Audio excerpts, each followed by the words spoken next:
go ahead and get started. Today we've got Kevin Brown and Dana Bashara. Did I say that right, Dana? Yes, Dana Bashara. Okay, excellent. All right. Before we get started, I'd love to hear just a little bit about what y'all are doing right now. Dana, Kevin, you you go want to start? first. Oh, me. You go Okay. for it. I am serving as the superintendent at Alamo Heights Independent School District, which is in San Antonio. And I absolutely love what I do. And I am the former superintendent of Alamo Heights ISD that had the pleasure of working with Dana for a long time, and Jerry for as well. And but I'm the executive director of the Texas Association of School Administrators. We support school administrators across the state of Texas, superintendents in central office, and in particular, but also principals. And I love what I do as well. Get to support really important people in the work that they do. Yeah. So my favorite place to start is hearing a little bit about what school was like for y'all as students. Like, what was your relationship like with education? What was the family kind of thought around school? Kevin, can you kind of kick us off and tell us what kind of student you were and what school was like for you as a kid? You bet. I loved school throughout my schooling experience. I had great teachers. I can name every one of them for you if you'd like. In every grade, I was very much involved in school, and as I got older, was in a lot of extracurriculars as well. Okay. I think I was always a good student, but my last years in high school really excelled. But I also was a basketball player and a tennis player, and I was in band and I was in choir. All right. I love it. And then continued that on into college and loved my college experience and continued with music in college. And came from a family of educators. So my mom taught elementary school. Have a sister who just retired as an educator, and a lot of cousins and relatives. My grandmother taught in a one-room schoolhouse. Yep. For me, Mine too. is that right? Yeah. So for me, education was just part of the fabric of my everyday life. I lived 3 blocks away from my elementary school and walked to school every day. My mom taught at that school. So it was just a part of life for me, and really feel like I'm paying it forward when I work in public education. I love that. Dana, how about you? So, pretty similar in that I grew up with a family of educators. My mom retired from teaching after 37 years. She was an elementary school teacher. And my dad was a football coach. And so I grew up, spending weekends and after hours with my mom in her classroom. And I spent time on the football field with my dad, during football camp. And I was part of their experience, at a very early age. And I have memories of, getting so excited to visit my mom's classroom because I would get to take some of the extra supplies home, and I would, go into my bedroom and close the door, and I would play school, as a young girl. And I still have, vivid memories of that. But how fortunate I felt that I actually, had some of the real school supplies, to play with. That my mom wasn't using or whatever. But yes, I love school. I have great memories of schooling at all ages, even through college. I too, like Kevin, I can really point to some teachers who had an incredible, impact on me and the path that I ended up taking. And to me, and I talk about this, and I know Kevin feels the same way. I don't think that there's a more important profession than that, of being an educator and being in a field that supports educators and the important work that they do. So this is what I call mission work. It's heart work. Yeah. That's why we call it love, sweat, and tears. Like we know that especially our administrators pour so much of who they are into that work. And it's really important.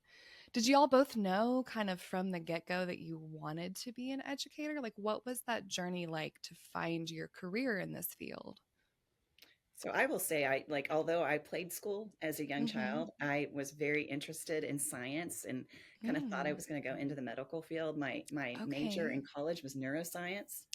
And I completed that major, but it was my sophomore year that I thought, this is not fulfilling me. I'm loving the learning around this, but the work, I was in an internship at that time, and I thought, I need to change course and I need to stop fighting this, kind of walking in my Yeah. mom's footsteps. And so I Yeah. claimed a double major at that time. So really, it was my Wow. junior and senior year that they provided me the opportunity to take a lot more classes so that I could graduate on time. And Wow. it was the best decision I ever made. Hmm. Wow. For me, I always said there's no way I'll ever be a teacher. I saw how hard my mom worked and our family, Yeah. and I was going to go, do a myriad of things. I actually started college as a music performance major. I was a Okay. trumpet player, Okay. and was in music all the way through college, but Hmm. had a really great government teacher Hmm. in high school, Mhm. and I decided I wanted to use that, so I became a government major and was Okay. going to go to law school. Applied and got Hmm. accepted, and was heading to law school. But I had an experience where I was a camp counselor at a band camp at the University of Texas, Okay. and I got to work with kids that summer, Hmm. and it really got me uh, motivated to be helping kids. I loved working with students. Yeah. It was such a neat experience, and I came out of that and decided to turn down law school and go be a teacher. Wow. Um, Wow. and I don't regret that for a Yeah. minute. Hmm. But that's how it was really the experience of working with kids. And I'll say that when I was in high school, I was I was playing basketball with some elementary kids, Okay. and my high school band director came up to me and said, "You really ought to be a teacher." Oh, I And I was love like, "I'm not going to be a that. teacher. Yeah. Right. There's no Yeah. way." Like, Uh, and yeah. uh, and so for I know for a lot of people they always wanted to do that, and I really admire them. For Hmm. me, I came into it, but I came into it through a real rich experience working Yeah. with kids, and I think that was really important for me. Hmm. I love that. Thanks for sharing that, guys. So it makes me think, Kevin, in taking that love of learning and the core of what you wanted to be, talk to us about the power of relationships within an Mm. organization and how that really led the work as moved into leadership roles all the way from AP to principal up into superintendent. Sure. Well, I think every certainly education more than any profession I can think of starts with relationships. When you're a teacher, I remember my mom's advice to me when I Mm. became a teacher was her greatest fear is that she would say something to a child that would be interpreted in a negative way and harm them Yeah. for a long time. So Hmm. she really emphasized to me the importance of being kind and loving at all times and Yeah. being really measuring the words that you use. Um, I think, and even when I became an administrator, she encouraged me to write myself a letter. She's like, "You're going to the dark side, Yeah. The Right. be an dark Right. side. administrator." Yep.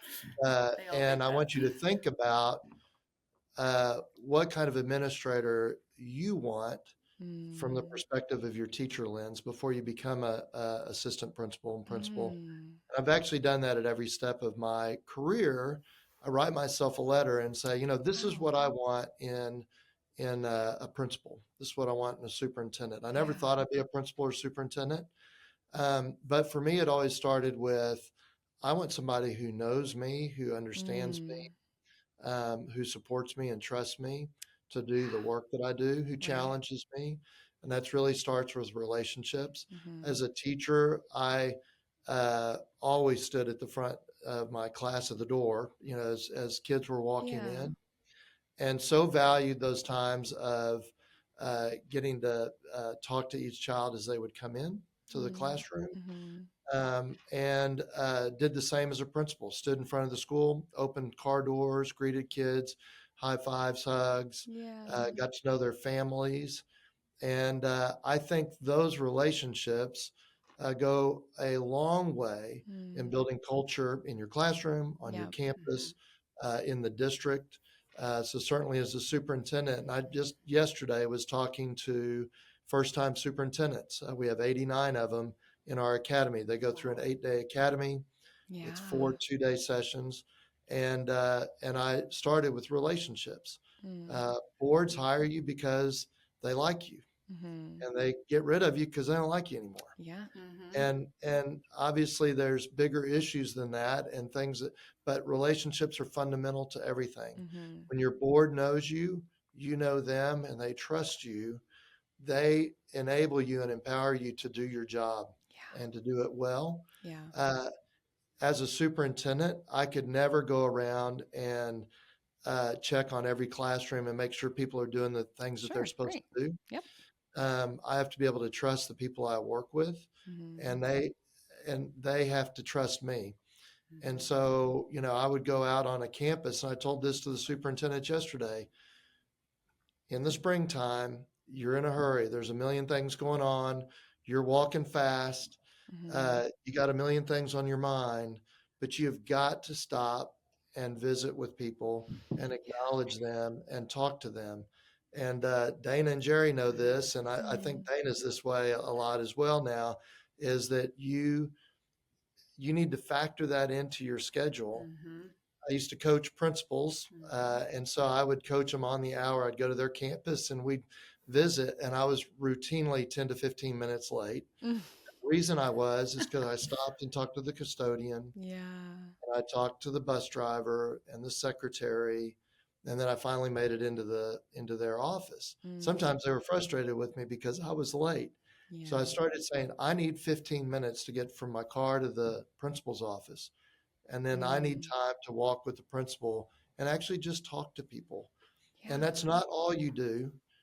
But if you don't invest in that time and getting to know people, then, but then you're not able to do the other things. You're not able to Right. do the visioning work and the Right. leadership work and all of those things.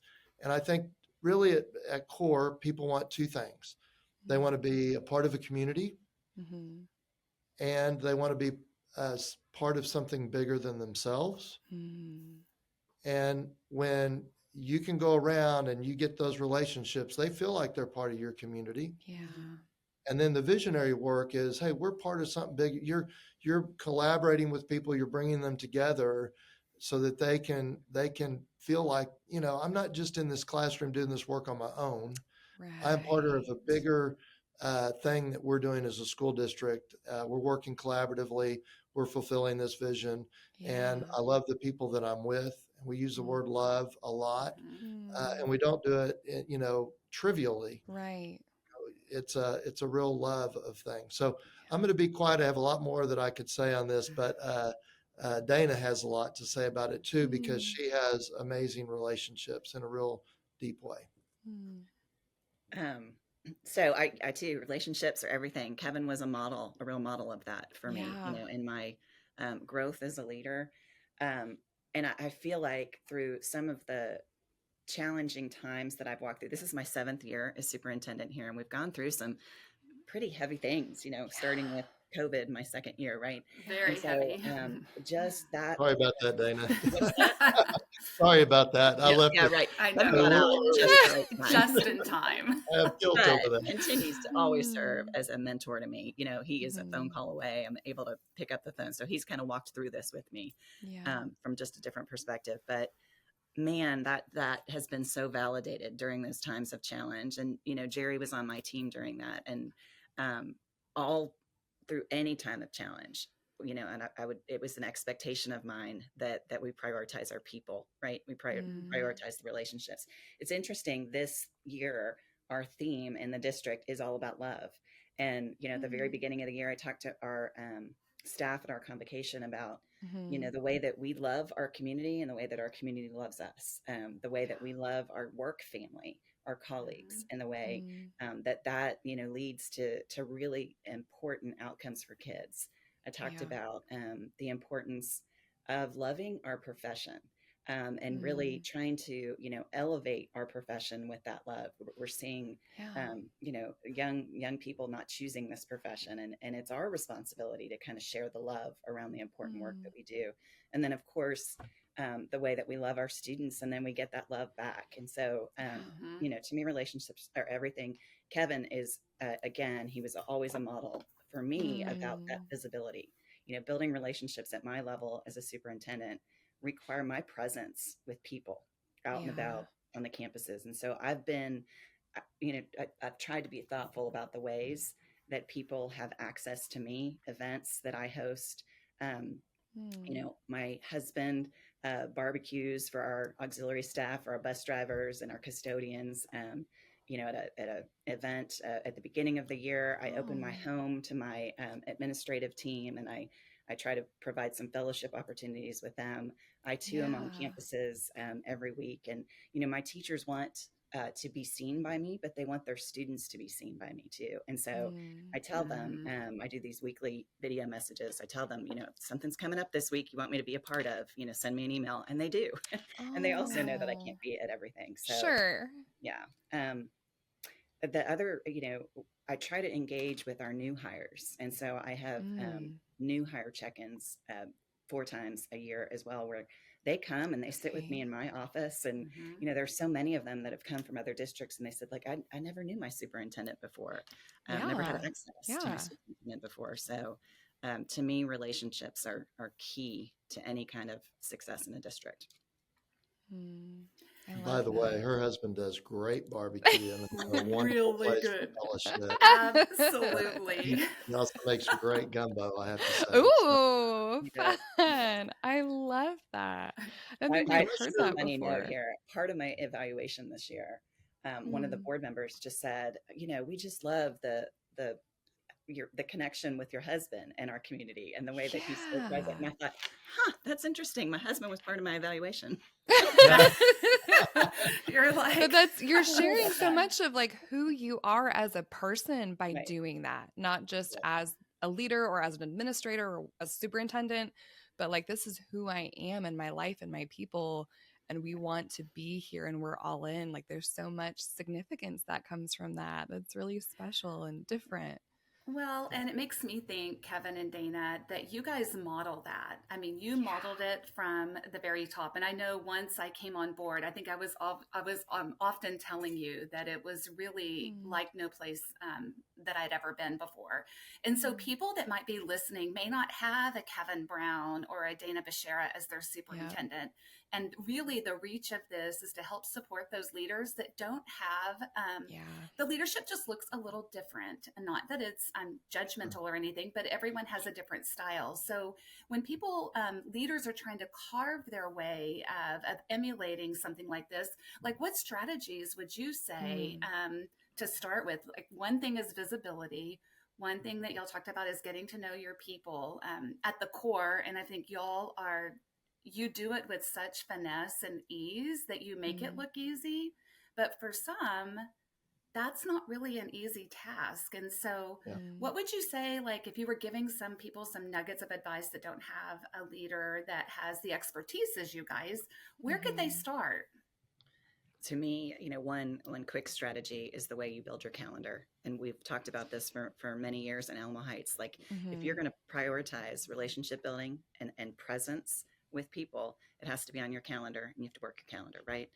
Mhm. It's important in building those relationships that it's genuine. You get to know, your staff members, what's going on with their family. Mhm. You know where they're from, with who their football team is, just Mhm. little pieces so that when you're connecting with them, you're bringing that up, it's genuine, it's Mm. intentional. So I would say one strategy is just that, calendaring it on your, Mhm. on every week, when are you going to be present with people to build those relationships? I Mm. love that. Yeah, I would echo that. Actually, Dana, 15 years ago, introduced me to the importance of the calendaring part, and we went through a training that was fantastic. And for me, I think it happens really naturally, especially when I was a teacher and a principal.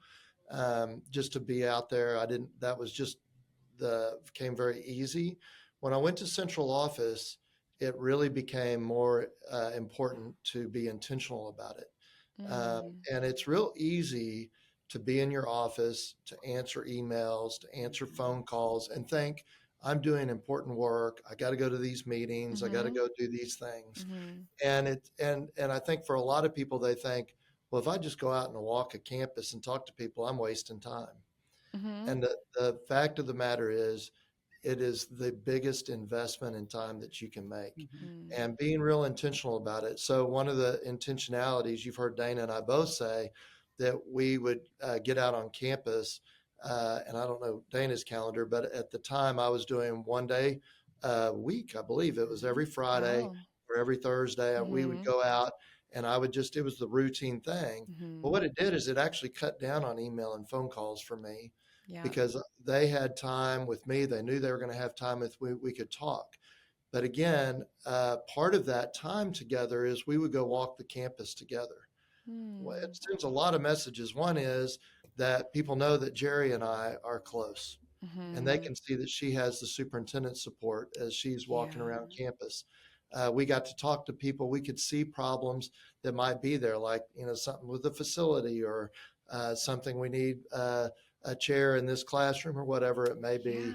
Yeah. Those are really easy things to be able to do. I'm Mm. not real good about remembering birthdays and things like that, Mm-hmm. and some people are really great at that, but I have to put it on my calendar and I Mm-hmm. have to be very intentional about it. I would empower my secretary to do some things for me to help me remember that it Yeah. was this person's special day or whatever. Sometimes those go a long way, but and the other is you just got to slow down. I Mm. remember I had a superintendent who I really learned by non-example on this. And he came into the district, not nobody knows this person, long time retired, didn't work in Alamo Heights. But this person would told us when he came to the district, and I was an assistant principal, and he said, Okay. listen, I'm in my head a lot. And so if I walk past you, don't think twice about it. It's just the way I am. Mm-hmm. And I just Jeez. got a lot on my mind. Mm-hmm. And that's what he did. He'd walk right past everybody. He'd say, good morning. And boom, Mm. he would go. And if you just got to slow down. And others a time when you're in a crisis and I'll say, oh, it's so good to see you. I'm so sorry. I'm in a hurry. I want to catch up later. Mm-hmm. That's a Mhm. different deal. But if I Yeah. walk by and just ignore you, it really is an offense. And everybody's favorite word is their name. And Mm-hmm. I actually was out with some friends last night, and one of my friends, none of them in education, said, Kevin knew all of the kids on his campus by name and most of their parents. And I had 500 students. I knew Yeah. all their names, give or Mhm. take a few. Sure. But that is so important because now they know that I care about them. Right. Their parents know that I care about them. Now that a Mm-hmm. parent is, there's something going on, they're angry, they're going to come in, they're going to handle it differently if they Yep. know I love their child. Mhm. Yep. And so it's that slowing down, taking time. And then there were times where I closed the office door and I worked intensely for 4 hours and I got the emails and the phone calls Mm-hmm. done. But there were fewer of them because I was out present and around Mhm. people, and they knew they could talk to me about those things and Mm. didn't have to put it in an email. I Yeah. thought of two other things because Jerry's getting at, trying to get at that campus level Yeah. position, and Yeah. so, it made me think when Kevin was talking about central office staff, uh, the tip is just to set the expectation for your team, and so Mm. this year, my central office staff is here in their offices and they are busy and they are working. But, Mm-hmm. if my expectation is visibility, then I have to provide structures for them to get Mm-hmm. out and about as well. So we Mhm. do now a Monday morning mule pack where my whole cabinet team is out on Mm. campuses. We rotate. They unload car doors. They give kids high fives, and they make a Wow. round on Monday mornings before they come into the office so that they're out and about as well. So I'd just say, setting the expectation for your team and Yeah. providing the structure and systems for that to happen. And then behind me, I have Mm. this bag of books, and they're kids' Mm. books. And my staff knows, Jerry will tell you, that I show up on camp when I'm having a bad day. I take my bag of books, and my secretary's good. She's like, you need to get out, get out on campuses. And I take my bag of books, and teachers know that they can wave me off if they are in the Mm-hmm. middle of something, if they're testing. But if they want Okay. a little 15-minute break, they can go take a restroom break or they can go make a phone call. And I get Oh. into classrooms and I read. And that's like a wellness thing, it's Wow. a balance for me to say. And so those are just two little tips I think that maybe a campus administrator could use too. I Just like, love that. Yeah, when you need to fill Yeah. your bucket, you get with kids because that's that's really our right. whole purpose of doing the work that Yeah. we do. And That's Mm-hmm. right. you guys modeled that so effortlessly Mm-hmm. because it's at the core of who you are. I mean, Mm-hmm. it's not something that you have to work at. Yeah. So, talk to us a little bit, Kevin and Dana, about your hiring. Like, how did that play into the work that you Mm. did and picking the right people? Because I know as a principal, you're only, as a principal perspective, you're only as successful as, I call it your weakest teacher or the one that needs the most support. And my envision is like, even superintendents are only as successful as Yeah. their, you know, administrators at a campus, right? Because if they're a lot, like you talked about, Kevin, if people don't have the relationships and they keep going out of the campus to get the attention of their district leaders, then Mm-hmm. that too isn't a broad picture on, the work that's taking place. Mm-hmm. Yep. So Yep. I'm going to tee Kevin up for this one because I have a profound learning experience based on Kevin's Ooh. expertise serving in the role of an assistant principal when Kevin came to our district. Okay. I had walked through, 2 years of hiring. We were not hiring the right people. Kevin Hmm. came in and he's got such expertise in the Mm-hmm. way that we roll through this to this day. Hmm. But that's his expertise. And it was just really a profound experience for me to see how he hired high quality staff. And so I'm going to tee that up for you, Kevin, because we're Thanks, Dana. continuing to do it here in Elma Heights today. I'm Kevin, so we learned so proud of much y'all. from you just being a Oh, part of you're that sweet. work. Well, y'all are kind. So I think first of all, you have to start with the belief that uh, the people you have are critical. Like Mm-hmm. I can spend a ton of time hiring one great teacher, or I can hire a lousy teacher in an hour or two and have to manage that person for the next 5 years. Yep. And so you have to start from the belief of you've got to invest your time up front, and it will make life much easier on the back Mm-hmm. end. So that's a belief system you have to have. The other belief system uh, that you have to have is that you don't hire anybody until it's the right person. And Hmm. so I was very fortunate when I was a young assistant principal that I was hired by a superintendent who really believed in this. And he had worked Hmm. actually for Gallup, and they did the Gallup teacher perceiver. Yep. And he had actually was very much an expert. I was very much a convert to that. And it's actually the dissertation research that I did was around the Gallup teacher perceiver. Okay. But I remember I was 29 years old. I was a first time principal, Wow. and I had an opening. I actually had 6 openings, but I had an opening for a music teacher, and uh, and I interviewed 52 people Oh my gosh. for that position. Wow. Wow. And the reason I did that, and I finally found the right person, was I knew it was my first hire. I knew that every child in that school was going to see Yeah. that teacher. Yep. The teacher who had left I'd heard all kinds of terrible stories, and I felt like it was a signature hire. And it was. And I Mm. spent a ton of time filling out those 6 positions and interviewing. But the Gallup teacher perceiver is not available for a lot of people today Yep. because it's kind of gone away. Yep. But the research around it is super critical. And Mm. there's kind of 3 major areas that you looked at in that interview protocol. So Okay. for those that don't know, it's a Yeah. 60-question interview. Took a lot of training to be able to do it and to code it correctly. We recorded our interviews. We double coded the interview for somebody that wasn't Wow. there, Yeah. and then we went through a very long. If it was somebody that we wanted, then we went through the interview where we would check their references. But our Mm. reference checks are not like, hey, how was this person? Did you have any problems? Anything you want me to tell you? Mm-hmm. It's a very lengthy conversation. So certain things, and one of those 3 big areas is relationships, and really getting to the core of, is this somebody that has good relationships with students? Is Mm. it something where they have good relationships with their peers? And there's a lot of questions that you can ask around that. Mm, And there's a lot of things you can ask in your reference checks.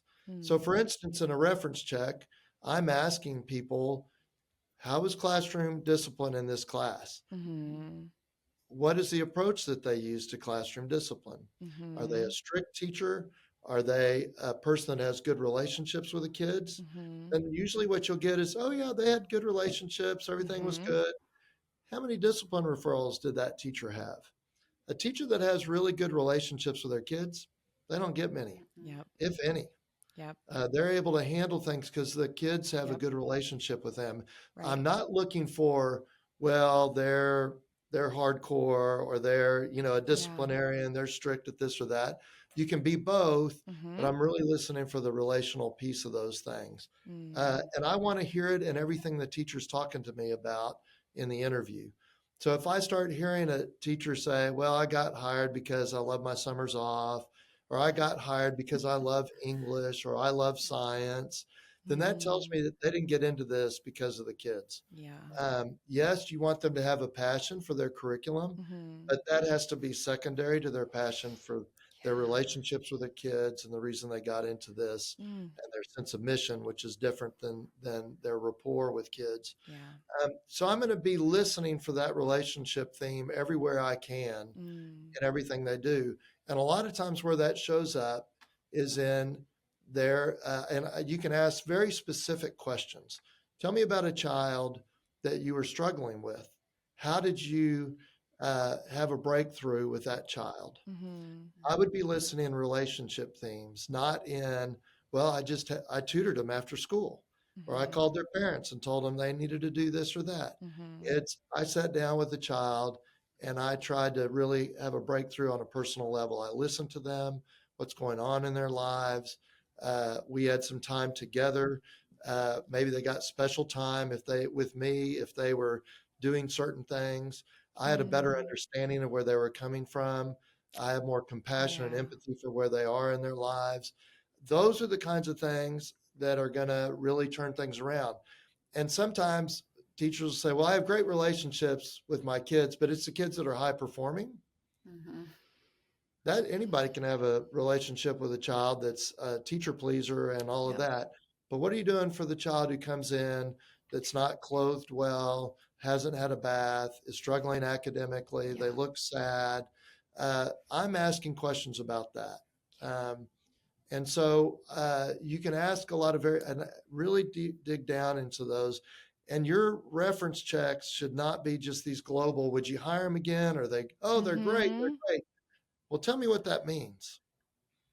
Tell Mm, me what the staff say about this teacher. Has there ever been an interaction where this teacher had conflict with people? How did they mhm, resolve that conflict? Did you feel mhm, good about the way they resolved that conflict? What about parents? What's the mhm, relationship between this teacher and the parents? mhm, And you start digging into those kinds of things, which is very important. Do the same thing here at TASA when I'm hiring staff. Relationships are huge. And mhm, so I'll end with this, and I want to kick it back to Dana, which is that mentor who hired me originally mhm, said that the way you improve your campus is one teacher and one relationship at a time. mm, So it's one teacher, meaning you hire for relationships, and one teacher at a time, meaning if you're having problems with a teacher on your campus, mhm. it's usually a relationship issue that you have. Yeah. Not always. Obviously, if somebody does something unethical or they're Sure. being bad to kids or Right. whatever, Right. whole different deal. Right. But if I'm struggling with somebody, it's usually a relationship thing, and I need to dig in and figure out what's going on. I need to spend time with them, get to know them, Mhm, and try to get that healed in some way, shape, mm, or form. And if you can see that person, a lot of times you can have a breakthrough with a teacher that's maybe not performing well, mhm, and then get them to a place where they can perform well. mhm, So the only thing I would add, Kevin was our human resource director. And when he was promoted to superintendent, I moved into his spot as human resource director. okay. So we were also communications director at the time too. So, but I got a very unique perspective of the human resource realm, serving in that role. And so I would just share that, and Jerry's heard me say this over and over. Mm. My expectation of my leadership team, my principals, my APs, my cabinet, is that you're continually building your bench. Like, they hear me talk about that all the Yeah. time. Mm-hmm. Hiring season does not start in April. Hiring season starts after we get school open in August. Hiring season begins for the next year. And so you're always looking for talent. Just like Kevin, I share with my principals, like, the legacy you leave is going to be the people that are in that building. And Jerry did just an outstanding job of changing some culture pieces and grade level teams because of the hires that she made. And so we see that would be the only thing that I would add. Guys, this is so important when you have other leaders that'll be listening to this, because I know when summer rolls around, we want to, check the box to get the position filled. And my hope is that just sharing these nuggets of information on how to hire, it takes time, and it's harder than ever now, right? The bench is not quite as deep as it used to be. And so starting earlier, one of the things I know that you always did too is like knock on the door, tap on the shoulder of your teachers, and let them know when you're ready to start building the bench and if they have anyone interested, because sometimes your best referrals come from some of your best teachers. Absolutely. Their teachers are really great at recruiting people as candidates. So that's a really good point, Jerry. Ooh, Um, yeah. However, and I'm a big believer in this, the principal, the HR director, those are the folks that need to do the hiring. Absolutely. It needs to be their decision, because at the end of the day, you're the one that's responsible for the people that are coming in. And so you have to be careful not to just, well, this is my friend, I was at a conference and they were great. You get to do the vetting that's in there. But teachers can be the best recruiters to your district, and you need to let them do that and bring in as many as they can. And then you get to be the one, and need to be the one that takes that responsibility. And I'm not a big committee hire person, because a lot of times your most talented people can be threatening to some of your teachers that are there. Yeah. And so you end up with everybody's second choice. So you have to be very careful with that as you're doing things, and you can get the least common denominator sometimes. So really hire for excellence, really look for that shining star, absolutely use your staff to bring in a lot of people. But at the end of the day, you as the leader are the ones that are making that decision, and you need to stick by it and own it. That's challenging, because that puts the ownership on the administrator. For our listeners that are like, I feel scared by that, I don't necessarily trust myself, what are some tools that our listeners could use to kind of build that confidence and build their skill set to be able to be comfortable doing that without a committee? So I was going to go a different way. I was going to show how I actually do use committees, but I've done it now for 4 different principal hires. I've had teachers serve on the committee, but very clearly I tell them the hiring decision is mine. This person that I'm hiring will be supervised by me, but you're here to help me see different perspectives, of the needs of your campuses. And you're here to provide me just some input about what you see, but you're not here to make a decision. You're not here to make a recommendation. And so that has served me well in kind of twofold. Folks feel like their fingerprints are a little bit on that hire. They have some ownership of the hire when my decision is made. And it also it has provided me with some really good insight on areas of need on the campus that I might not have known about prior to those interviews. And piggybacking on that, Dana, sorry, Kevin, it made me think of, even at the campus level when interviewing, if we did have a team, a group that was involved in the same format as the principal, I would say, we're going to give our feedback and input, but you have to understand that information may come to light that that the principal is only privy to. And so in making the decision, I'm going to look at all the pieces that not everyone is always going to have access to. So that's another way that I worked around with that, Kevin, where they also felt like they had their fingerprints on it, but understanding they were not the final say because they're not privy to, all angles of information. Yeah, I think actually that's a great practice. And so I want to make sure I'm clear. I'm not against using a committee. I just don't think the committee should make the decision Mm-mm. because they Gotcha. haven't been trained in that. And like Jerry Right. said, they're not privy to all the information. Right. Um, and, uh, and I think it is wise to hear different perspectives. The Mm-hmm. bottom, here's the bottom line to that person that's not confident in hiring, Yeah. is nobody is perfect at hiring. Like I did my doctoral research on it. I've spent a ton of time in this world. Okay. And at the end of the day, I've made mistakes too. Mm-hmm. Somebody come in, they're a bad fit, or you hire somebody and they may have great relationships, but they've done something unethical. Yes. It's very hard to, you're not perfect. This is an imperfect Yes. art that you Right. have, but you want to be as informed as you can. Mm-hmm. And you also don't want to think in terms of black and white. You want to think in terms of, I'm trying to find the Mm. best person I can find. And I think this person's going to be really great, but don't anoint them as, well, they're just awesome and they're always going to be awesome because they may not. Mm-hmm. And you need to open mind that you might make mistakes Mm-hmm. sometimes, and then you own your mistakes. And that's why there's probationary times and things like that. You want to give every person you hire the very best support and resources and help to be successful. But at the Yeah. end of the day, if they're not, you need to help counsel them out of that. Mm-hmm. And the reason why is you want to support your kids. That's why you're Mm-hmm. there. Right. And we used to always say in the hiring process, the benefit of the doubt goes to the students, Right. not to the teacher. So Mm. we all have this mindset of, oh, well, I think it'll work out. I think they'll do it. Or I think maybe they'll be able, yeah, they're not, I have reservations, but I think it'll be okay. You're probably justifying hiring not the right person for your job. And if you're not sure, then give the benefit of the doubt to the kids, not to that person. We all want to be Mm. empathetic and say, oh, I think they can do it. Mm-hmm. Now Mm-hmm. think about your students and keep looking if you need to. If your gut isn't telling you this is the right person, trust your gut. Too many Mm. times I've made a mistake by not trusting my gut. Oh gosh, Kevin, I like that voice was always in my head. Each time I would walk through a situation where maybe it just wasn't the right fit, and Mhm. reflecting over it, there was a little justification in going through the reference check. I would Yeah. always reflect, and then there was that one little comment that you kind of justified Mm. through.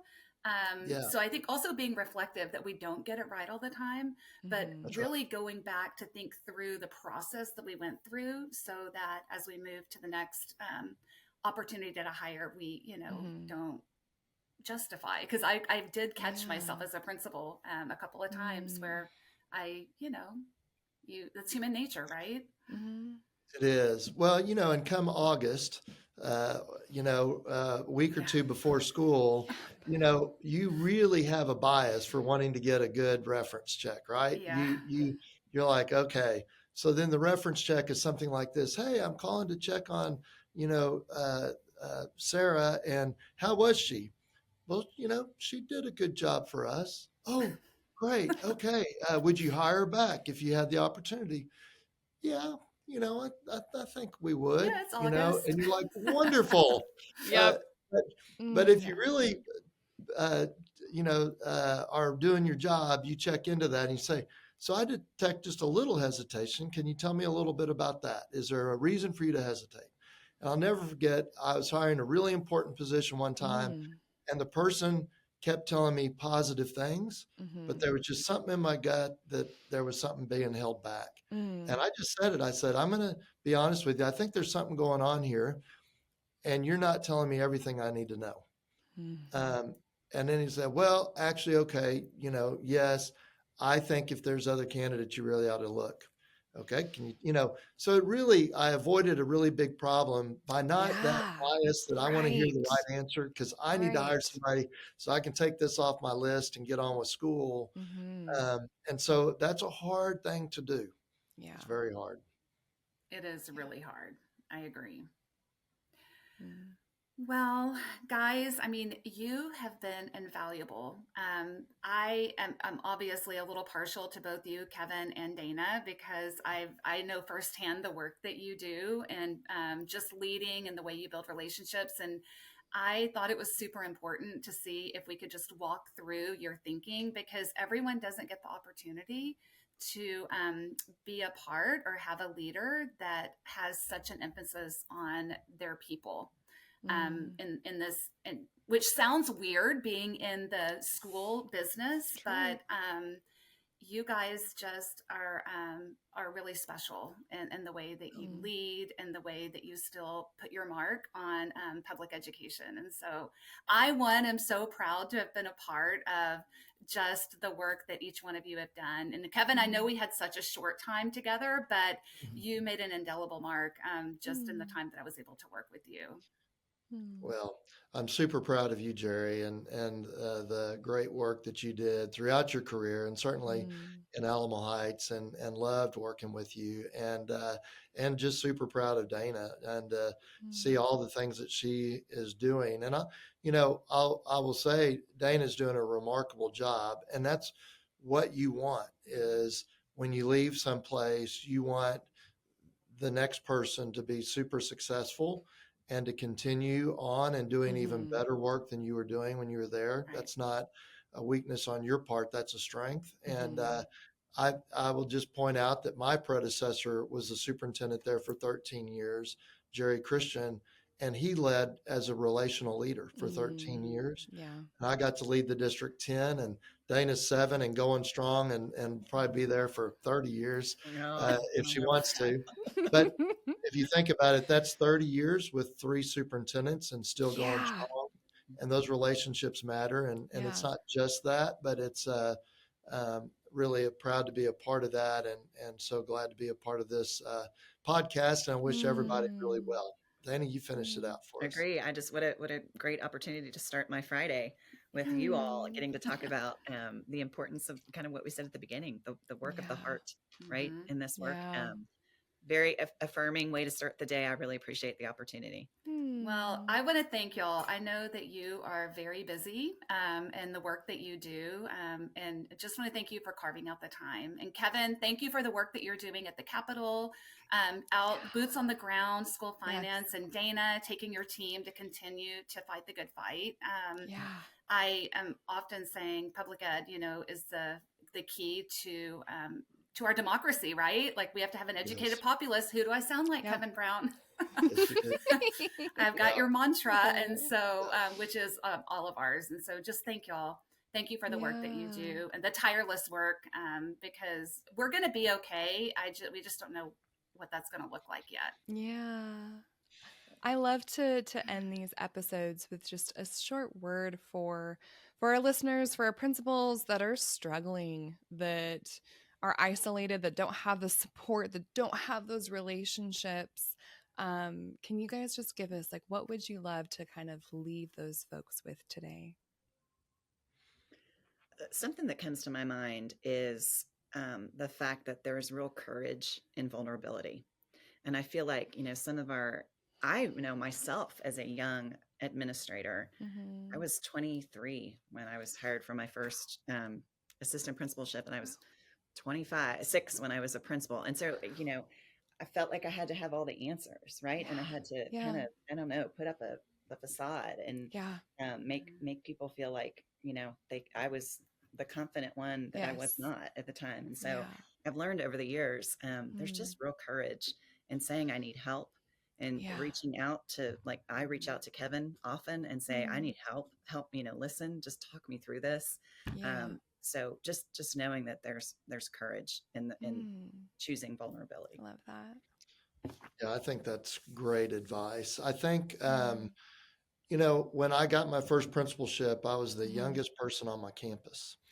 Uh, and, uh, and the superintendent told me, look, you're a secondary person going to an elementary school. You don't know anything. And nobody thinks you know anything. So Yeah. don't try to pretend like you know anything. I'm hiring you for this position because of who you are.